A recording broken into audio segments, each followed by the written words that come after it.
Among the insanity of the Bob Woodward book, as well as just the normal kinds of crazy that is going on in Trump world, a lot of people miss this story. Apparently, Lou Dobbs believes that George W. Bush is not a conservative, but he's a liberal. What? Let me give you the details here. Now, Fox Business host Lou Dobbs had called former Republican President George W. Bush a liberal on his show last Thursday. In fact, here's that clip. I'm going to show that to you. Watch the insanity. Drink it in. Now, what's interesting about that includes all of the Obama administration, a radical left-winger, and a good part of the Bush administration, a radical, what would you call him, liberal himself? He wasn't a conservative, but they were grew both, government in a big way. Free traders, weren't they? Liberal. I mean, what would you call him? I'd call him a liberal. What? What? No. And first of all, Obama was not a radical leftist. He's not a radical left-winger. He is a centrist. Even on some things, I would argue that he is center-right. Definitely not a left-wing liberal. And Bush being a liberal, insanity, man. As far as being a conservative, well, let me tell you who isn't a conservative. Donald Trump. He's not a conservative. He has no ideology. He ran as a Republican, yes. But his basic inclination is not, I'm going to run this country on conservative principles. No. His inclination is, how do I help Donald Trump? That's all I'm interested in. How do I help my business? How do I help myself get rich?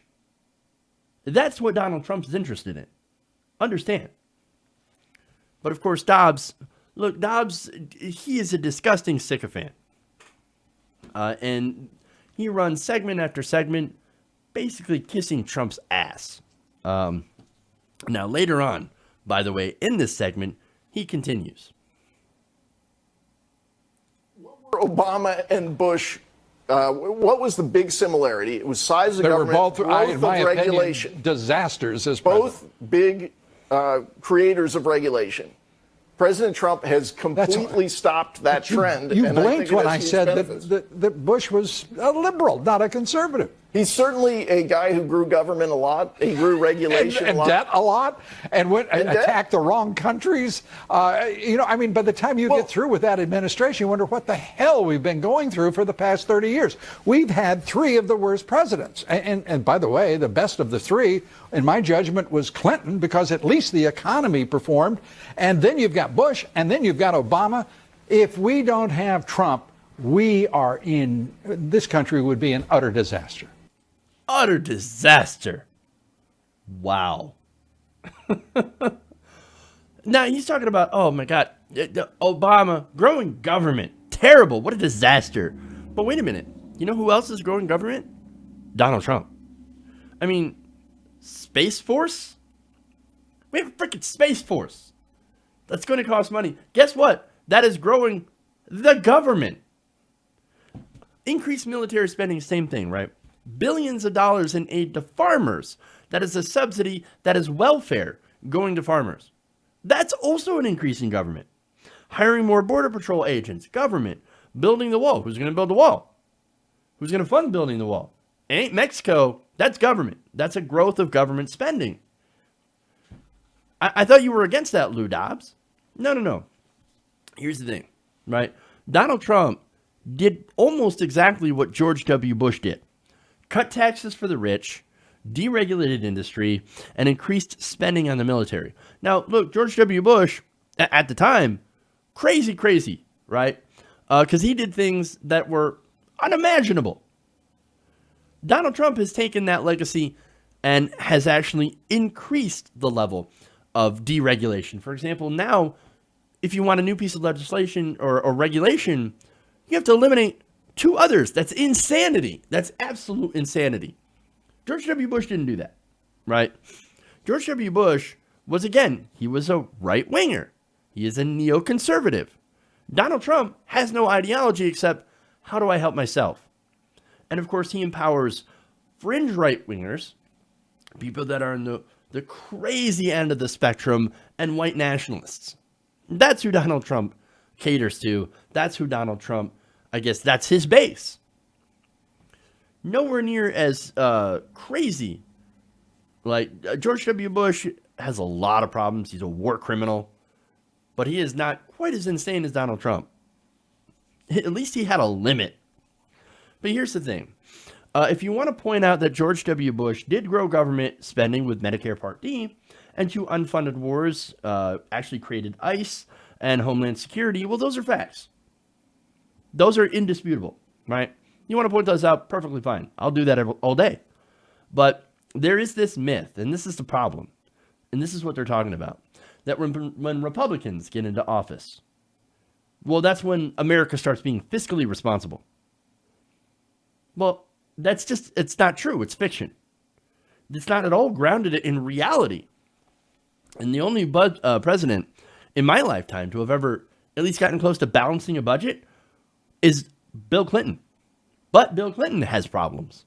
He did deregulation of the telecommunications industry, deregulation of the banks, and welfare reform that disproportionately hurt African-American families.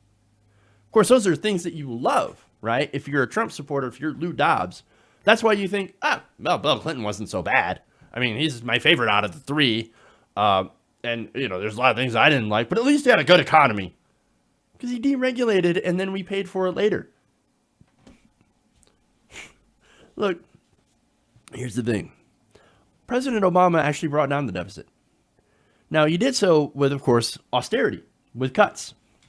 Donald Trump increased it to near $1 trillion by cutting taxes, giving more money to the rich, giving more money to the Pentagon, and they're about to do more. They want another round of tax cuts. This time, it would cost $2.4 trillion over 10 years. That would cut the budget to the bone. No. It's what they always do. Look, these people, they're not conservative, but they ain't liberal either. Lou Dobbs, I mean, here's the thing. Everybody is to the far left if you're an extreme right-winger like Lou Dobbs. And to give you one more example of his insanity, Dobbs once also accused George W. Bush of fulfilling his father's, quote, agenda of a new world order. George W. Bush is a neocon and he's a war criminal. Donald Rumsfeld is a war criminal. Dick Cheney is a war criminal. These are neoconservatives. These people are not lefties by any stretch of the imagination. And they're certainly not a member of this fictional New World Order that sounds like it came exactly from Alex Jones. These people are insane. And unfortunately, this is the kind of person that listens, that Donald Trump listens to. The President of the United States is a faithful viewer of Lou Dobbs and a faithful viewer of Alex Jones. Disaster. Hey everybody, thanks for watching this video. If you want to see more like this, please hit the subscribe button below. And if you want to support truly independent progressive media, please consider becoming a patron at patreon.com/TYTNation.